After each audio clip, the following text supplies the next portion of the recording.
welcome to my workshop. Today I'm going to talk about how to make your own patterns, specifically how to make patterns from existing clothes. One of the main problems I always had with sewing, and I've been sewing since I think I made my first skirt at like 17.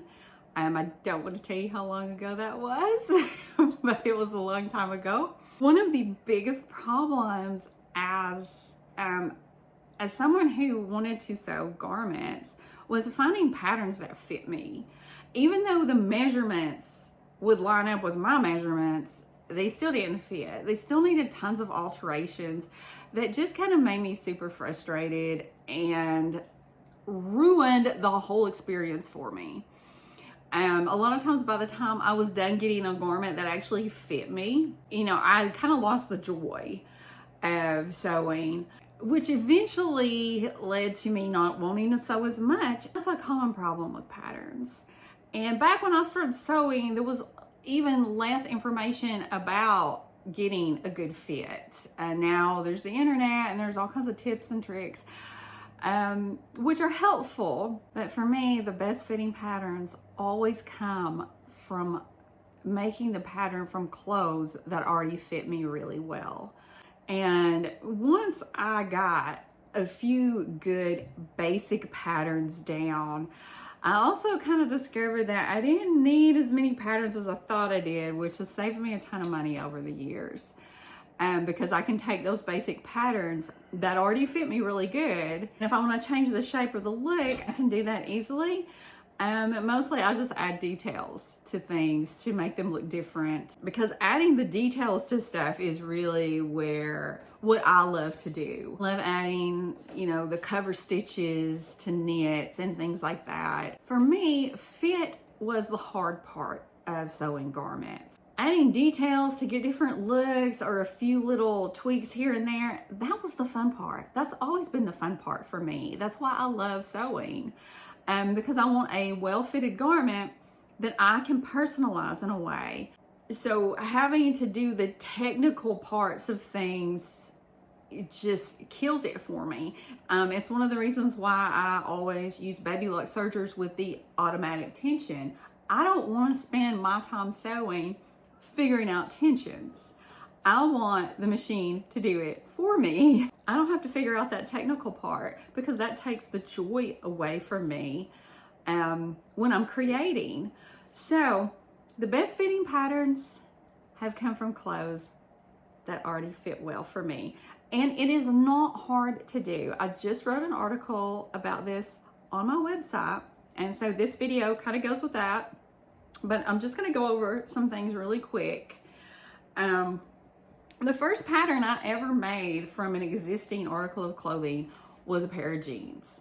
And that was out of pure frustration, because I was so tired of buying patterns for jeans that should have fit me, but they never fit me. Even after tons of alterations, they never fit good. It was super frustrating for me. I wasted some expensive denim, and I was just over it.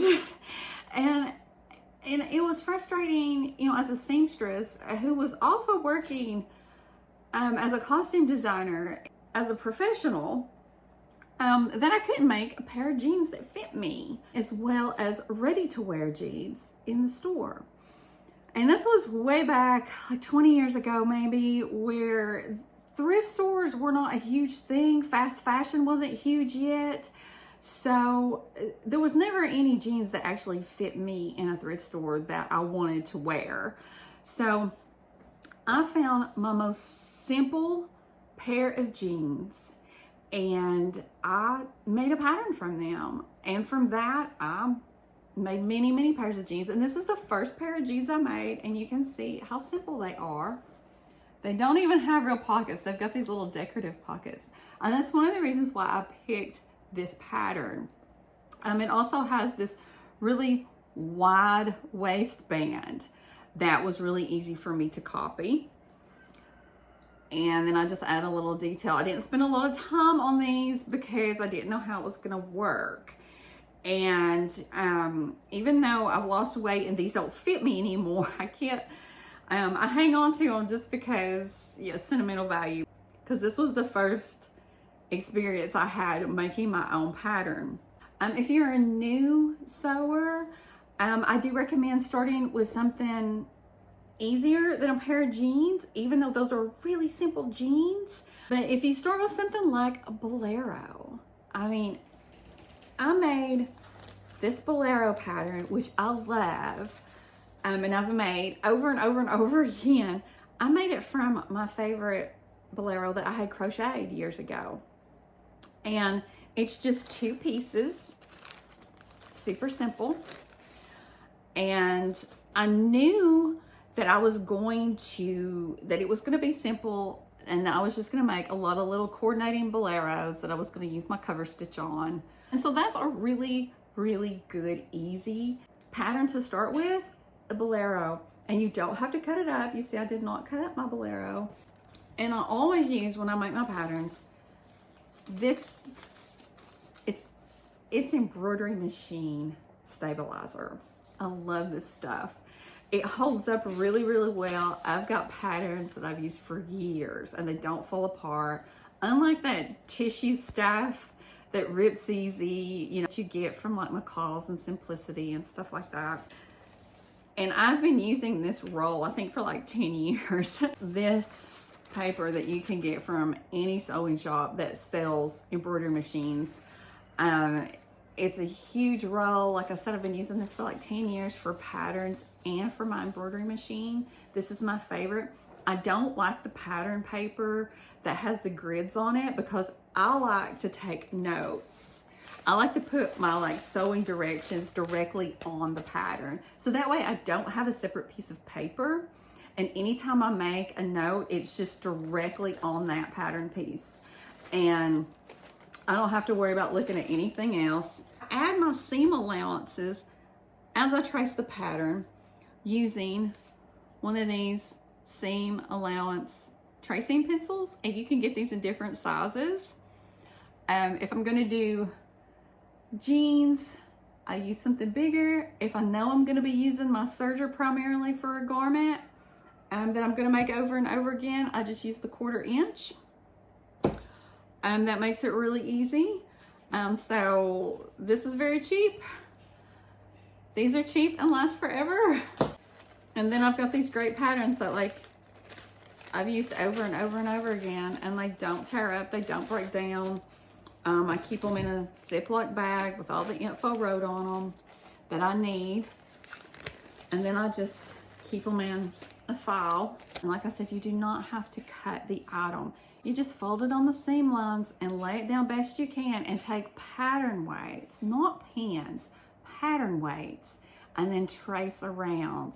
And you will be amazed at how good of a pattern you can get. That's why I do recommend starting with something that doesn't have a lot of darts and doesn't have a lot of things like that. You just want to start with a basic silhouette. Something else I'd like to do that gives me great fitting patterns, really cheap, is I will buy something at a thrift store that I know is going to fit me well. Like I wanted to make a tunic. I did not have a tunic pattern. I used to, but I can't find it. So I found this tunic at a thrift store, and I could tell it was my size. I could tell it was going to fit me really, really well. However, I would never wear this kind of fabric. It would just look terrible on me. So for $1, I got this tunic dress, and I was able to just cut it apart at the seams and make the perfect tunic pattern for me. And it fits perfectly. I already used this pattern. I had this gorgeous fabric from years and years and years ago that I wanted to make a tunic out of to just wear over a black tank top. And it worked out perfect. I have a great pattern that I will be using for years and years to come, as long as I don't lose it. And I have all this extra fabric, which, like I said, I would never wear this for me personally. It's not my style. It wouldn't look good on me. But I can take this fabric and I can do all kinds of other stuff with. I mean, this would make beautiful trim on something. It would make really cute bandanas for my poodles. This bottom trim, I would definitely use that on something. That's beautiful. So for $1, I was able to get a really great fitting pattern, and I've got this fabric that I can use for something else. And I will admit that, you know, when you're able to cut it apart, it is a little easier, but it's really not hard to make. To just fold it on your seam lines, lay your pattern weights down, and trace it on your paper. It's really not that hard.